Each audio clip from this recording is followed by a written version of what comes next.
La Universidad Argentina de la Empresa y la Academia Nacional de Ciencias de la Empresa les dan la bienvenida a este acto en donde se presentará el libro Las ilusiones perdidas del doctor Carvalho, Carlos Carvalho. Nos acompañan en el estrado el presidente de la Academia Nacional de Ciencias de la Empresa, doctor Edualdo de Zavalía, el vicepresidente de la Academia Nacional de Ciencias de la Empresa, el doctor Daniel Funes de Rioja, el autor del libro Las ilusiones perdidas, doctor Carlos Carvalho, y el licenciado en Economía, Juan Carlos de Pablo. Doctor de Zavalía, tiene la palabra. Muchísimas gracias por estarnos acompañando en este acto. Mi misión es simplemente de abrirlo y de comentarles un poco el porqué de esta presentación. La Academia tiene por costumbre todos los años entregar un premio que se llama la Faja de Honor, que se da a la mejor publicación relativa a cuestiones de la empresa o las cuestiones relativas o relacionadas con los temas de la empresa que se publica en el año anterior. El año pasado, por un cúmulo de razones, nos atrasamos con el tema de la entrega de la Faja de Honor, y la entrega se hizo muy a fin de año, en los últimos días del año, lógicamente con un grupo reducido de amigos, porque esos días es prácticamente imposible armar un grupo grande. Y la realidad es que escuchamos el dictamen del jurado sin que los miembros de la Academia realmente hubiéramos leído el libro, porque el dictamen de los jurados había salido pocos días antes. Sin embargo, el dictamen que daba el premio a Las ilusiones perdidas de Carlos Carvalho realmente fue sumamente elogioso, y se unieron dos circunstancias. Primero, que el dictamen había sido muy elogioso, y segundo, que estábamos en los últimos días del año, es decir, antes de las vacaciones. Qué mejor que llevarse el libro y leerlo en el verano. Varios de los académicos hicimos eso, lo leímos, y debo reconocer que quedamos todos sumamente sorprendidos y sumamente interesados con el planteo, el desarrollo que hace Carlos de la historia del siglo XX en la República Argentina. Y cuando volvimos en nuestras primeras reuniones comentamos, porque uno no sabía que el otro se había llevado el libro y lo había leído. Empezamos a comentar entre nosotros. Recuerdo que con el doctor Roca fue mi primera conversación, y todos dijimos realmente que estábamos ante una obra sumamente valiosa y que nos llegaba mucho. Nos llegaba mucho por una razón, porque mal o bien, los que tenemos unas cuantas canas arriba de la cabeza, el siglo XX lo vivimos. No digo que todo, pero por lo menos su segunda parte, y a lo mejor un poco de la primera parte también. Entonces, ver reflejados por escrito los mismos hechos que nosotros vivimos e interpretados con algo que yo considero que es una de las máximas cualidades del libro, que es un sentido de independencia, un sentido de distancia a los hechos que ni yo mismo tengo. Es decir, yo disentía con el libro de golpe, porque obviamente yo fui protagonista también y tenía mi tendencia, pero tuve que al final reconocer que verdaderamente esa descripción que se hacía era una descripción independiente, abstracta, y que miraba las cosas con un sentido profundo de la realidad. El segundo aspecto por el cual nos pareció muy importante es porque el siglo XX fue un siglo muy difícil para la Argentina. Nosotros, si pensamos en el siglo XIX, que a principios de siglo éramos una perdida e ignota colonia española perdida allá en el fondo del mundo, y terminamos el siglo XIX siendo por lo menos un país conocido e importante, una de las mecas de inmigración, una de las esperanzas del mundo de principios de siglo, terminamos el siglo XX sumergidos en problemas, sumergidos en complicaciones, sumergidos entre contradicciones entre nosotros mismos, que creo que el título de Las ilusiones perdidas lo hace o lo grafica, digamos, magníficamente bien.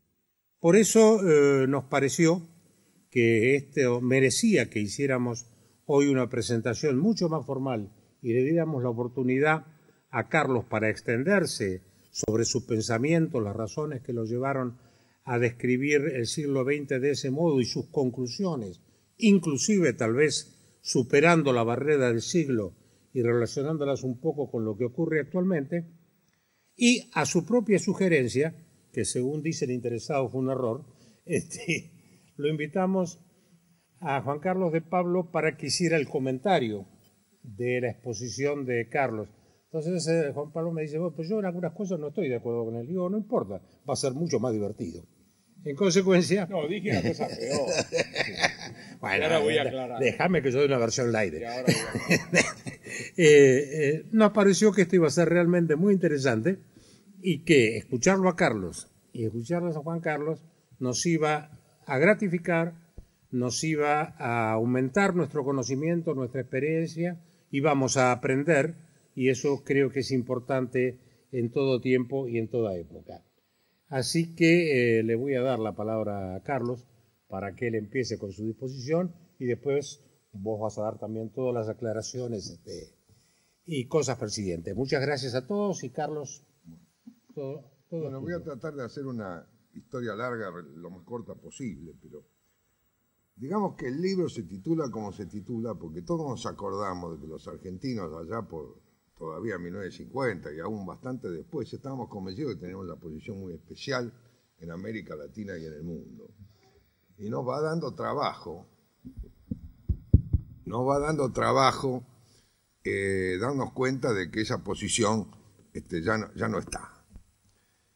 Por supuesto, no estamos contentos con ello y se han avanzado explicaciones de todo tipo, desde explicaciones populares como el imperialismo, los malos gobiernos, los gobiernos ladrones, el egoísmo del capital local, explicaciones más técnicas, las malas políticas económicas que han determinado inflación, fuga de capitales, que se agotaron la expansión horizontal de la agricultura, el populismo, el cierre de la economía, el proteccionismo agrícola de la Comunidad Económica Europea y de Estados Unidos, alguna más sofisticada, como la maldición de los recursos naturales, que dice que los países ricos en recursos naturales ocupan más tiempo peleándose por el reparto que dedicándose a aumentar la riqueza. Otras institucionales, como el legado colonial, la mala distribución de la tierra, la dependencia económica, la falta de una élite dirigente consistente. Todas estas explicaciones, si las aplicamos a algún momento, a alguna época, parecieran, digamos, justificar algunos de los problemas que hemos tenido. Pero en una historia de decadencia que lleva ya 100 años, como vamos a ver, es un poco difícil pensar que hay una causa única que cubre todos los motivos por los cuales la Argentina siempre eligió políticas económicas subóptimas para el desarrollo económico. Que evidentemente hay algo que va cambiando en el país, pero que siempre termina determinando que las políticas que elijamos sigan siendo subóptimas. Por eso me ha llevado a pensar que es importante echar un vistazo al comienzo de esta historia, que era la Argentina del centenario, la Argentina de antes de la Primera Guerra Mundial, que fue el mejor momento de la Argentina, por lo menos si lo medimos en el momento en que el PBI de la Argentina se acercó más al de los Estados Unidos, que es un parámetro como cualquier otro. De todas formas, vamos a ver que de hecho es a partir de 1900, del periodo 1350, que el coeficiente de crecimiento de la economía argentina deja de ser lo que había sido hasta 1913 para ser bastante débil. Ahora, la Argentina del centenario era una Argentina eufórica, un país que estaba totalmente eufórico y tenía buenas razones para estar eufórico. Entre 1970, 75 y 1913, el país, que era el país número 42 en términos de nivel de importancia económica, en una lista de países que no era tan larga como la de hoy, apenas serían 60 países, había pasado a ser el 15. El PBI per cápita, de estar en el orden de 18 en el ranking, había pasado a estar entre los 10 primeros. Evidentemente el desarrollo argentino había sido notable y el país era una obra en construcción. Era físicamente una obra en construcción. Se estaban haciendo caminos. En el centenario de la avenida de Mayo era un derrumbe total, el primer subte, los agujeros en el piso. Es decir, estaba en construcción. ¿Cómo se había sucedido eso y por qué? Porque evidentemente la revolución de los transportes de fines del siglo XIX, de la segunda mitad del siglo XIX, más decisiones oportunas, locales, de aprovechar las circunstancias, llevaron a que se pudiera poner en explotación la pampa húmeda. Pero para hacerlo hubo que traer capitales extranjeros y una masa de inmigrantes extranjeros. En 1913 todavía teníamos una población donde el 50% de la población argentina se justificaba por los inmigrantes recientes y sus hijos. Y el otro 50% eran los descendientes de la vieja población mestiza que venía de la larga colonización española. Y además su distribución geográfica era bastante marcada. Los inmigrantes estaban en el litoral y fundamentalmente en las ciudades del litoral, y la población mestiza estaba, digamos, fundamentalmente, era la mayoría de Córdoba al norte, en toda, digamos, el resto de las provincias argentinas. Por otra parte, la riqueza también estaba distribuida muy desigualmente. Bunge calculó para un índice 100 de Buenos Aires, Catamarca tenía 9,5. Es decir, había realmente diferencias muy fuertes entre las regiones. Diferencias muchas de las cuales todavía persisten, ¿no? Evidentemente, como se llama, toda la situación del noroeste argentino no es la mejor desde el punto de vista de su comparación con el litoral. Esto tenía sus consecuencias, inclusive en lo económico. La tasa de ahorro argentina era muy baja. ¿Por qué era muy baja? Y bueno, si el 50% del capital que había invertido en la Argentina era extranjero, los servicios de capital se llevaban 6 puntos del producto. Toda esa inmensa cantidad de mano de obra argentina remitía plata a sus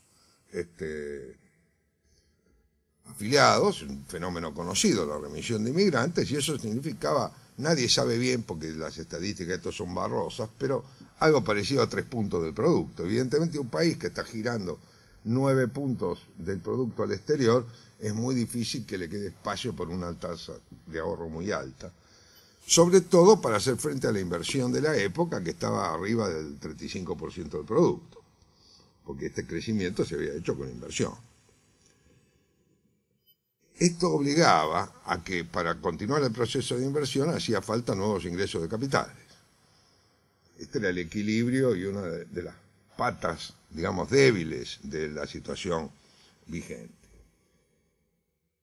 La otra cosa notable era la fuerte vocación urbana. Un tema viejo, viene de la colonia, pero lo cierto es que el 58% de los argentinos vivían en ciudades, en una época que en Estados Unidos el 46% vivía en ciudades y en Canadá el 32% en ciudades. Y además, concentrado fuertemente en una ciudad, la ciudad de Buenos Aires, donde el 25% de la población ya vivía en la ciudad de Buenos Aires. No tenemos tiempo para analizar los motivos y las causas, pero es un dato duro de la realidad. Esta, digamos, población estaba razonablemente educada para un país del tercer mundo, pero cuando vemos los índices con frialdad, comparan mal con lo que estaba pasando en la Europa desarrollada y sobre todo en los países, digamos, lo que le llaman los offshoots de Inglaterra, es decir, Estados Unidos, Canadá, Australia y Nueva Zelanda. En Australia, Canadá y Nueva Zelanda, 9 de cada 10 chicos iban a la escuela. Y en la Europa desarrollada, 7,5, es decir, el 75% de los chicos iban a la escuela. En la Argentina, el 50% iban a la escuela. Y acá también aparecen fuertemente las diferencias regionales. En Capital Federal estábamos como en Europa desarrollada.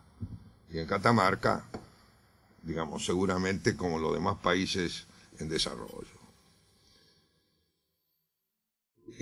La sociedad se había transformado mucho en una sociedad muy materialista, lo cual Ortega lo analizó largamente, porque era típico de los emporios. El inmigrante venía a hacer la América, así que estaba, digamos, buscando la prosperidad económica. Y, claro, esta sociedad preocupó el hecho de que en las calles de Buenos Aires 7 de cada 10 varones adultos que caminaban eran extranjeros, y un porcentaje de ellos, por lo menos la mitad, hablaban idiomas extraños. Entonces surgió el problema de que había que crear una identidad nacional. Usamos la escuela para eso violentamente y se creó una especie de nacionalismo defensivo que llevó a que Posadas, un jurisconsulto español que estuvo unos años en Argentina, llegó a la conclusión que el principal motivo de la escuela en la Argentina era festejar las fiestas patrias, porque evidentemente, como se llama, se le daba un contenido extraordinario.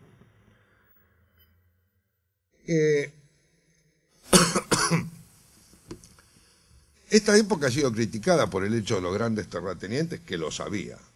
El 25-30% de la tierra de la pampa húmeda estaba concentrado en un grupo relativamente chico de familias, pero generalmente se habla menos de lo que pasaba con el otro, digamos, 75 o 80% de la tierra, que estaba mucho más distribuida, y se habla también menos de lo que estaba pasando con el crecimiento de las ciudades, con, digamos, las oportunidades de negocios que esta prosperidad ofrecía, y que llevaron evidentemente a la creación de fortunas no solamente de origen rural. La industria estaba creciendo fuerte, crecía fuerte simplemente por una ampliación del mercado interno, no porque tuviera condiciones objetivas favorables, porque no había hierro, no había energía, no había algodón. El algodón va a aparecer recién después de los años 30 en la Argentina. Quiere decir que los insumos principales de la industria de la época no estaban disponibles, sino que tenían que ser importados. Además teníamos un sistema político bastante contrahecho, ¿no? Porque todos nos acordamos de que Alberdi había generado en la Constitución una institución que él llamó el Rey sin Corona, que era el presidente de la República, al cual le había dado facultades muy superiores a lo de su modelo norteamericano. Y ese presidente de la República se manejaba con los gobernadores en un equilibrio complicado, porque los que manejaban realmente la elección indirecta del presidente en aquella época eran los gobernadores, pero a su vez los gobernadores tenían que andar bien con el presidente, porque el presidente tenía la capacidad de desestabilizarlos, como se llama, políticamente, y de ahogarlos de alguna manera o dificultarlos económicamente, y esto era particularmente cierto cuando buena parte de las provincias eran muy pobres en relación a la nación.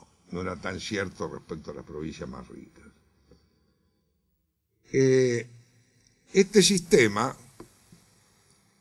que lo describe maravillosamente Botana en como se llama, un libro clásico, estaba cambiando, porque en el año 12 justamente se había hecho los grandes debates y finalmente se hicieron las reformas electorales que dieron como consecuencia la elección del año 16, ¿no?, donde sube Irigoyen al poder. Irigoyen había sabido armar una máquina política muy eficiente.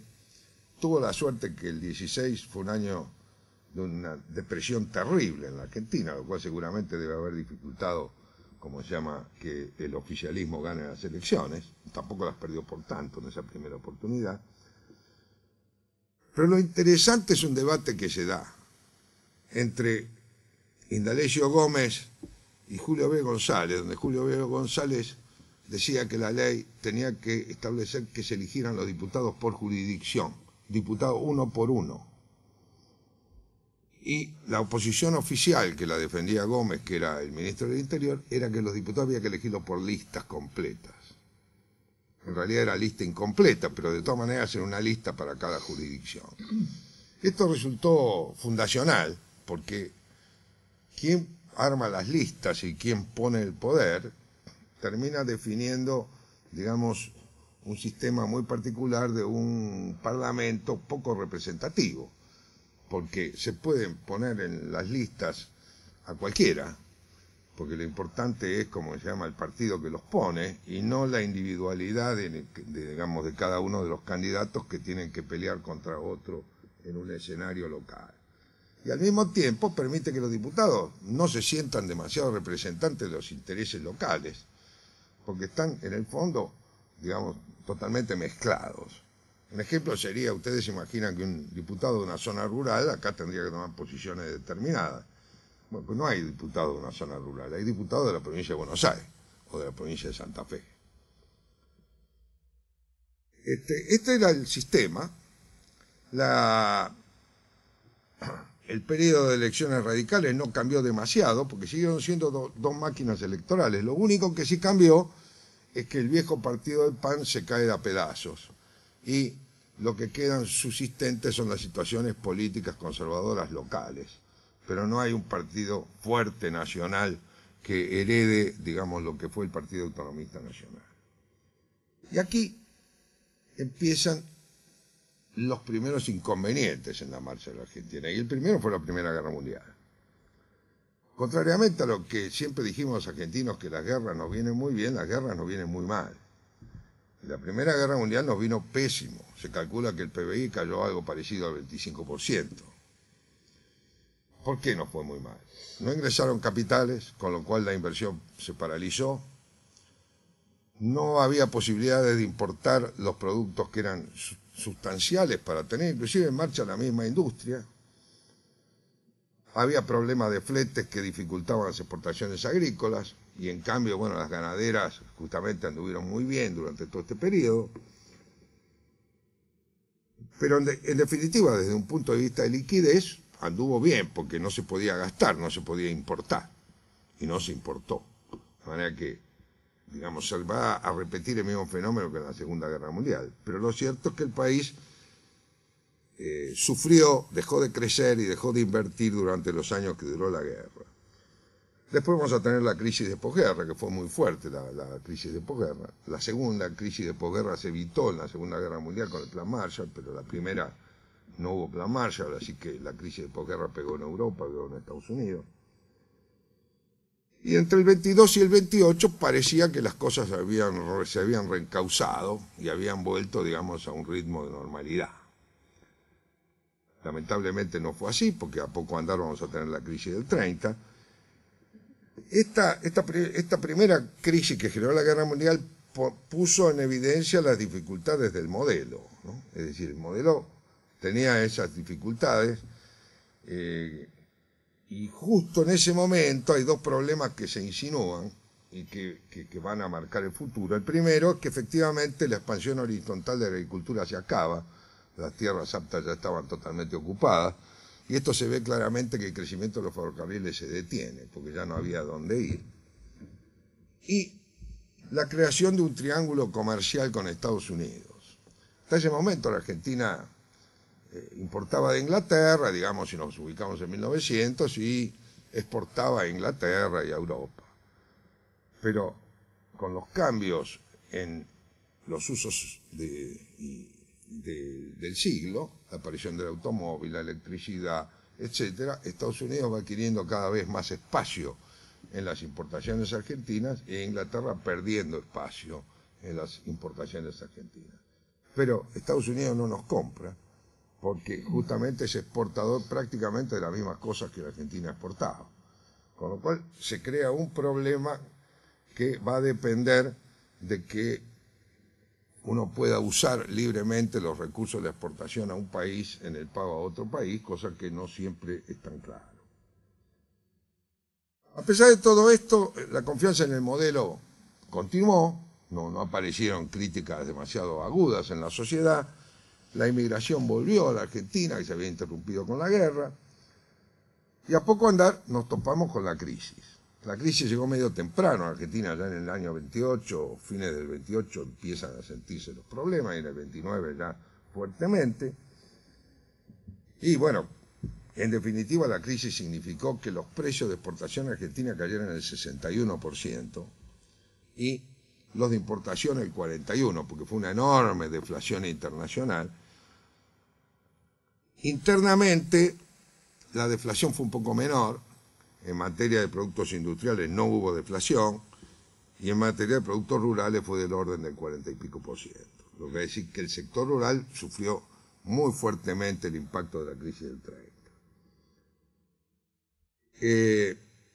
El manejo profesional fue muy bueno en la crisis del 30, se trató de evitar y se logró evitar quiebras de bancos, la deflación, porque se devaluó lo suficiente como para evitar una deflación marcada en los precios internos.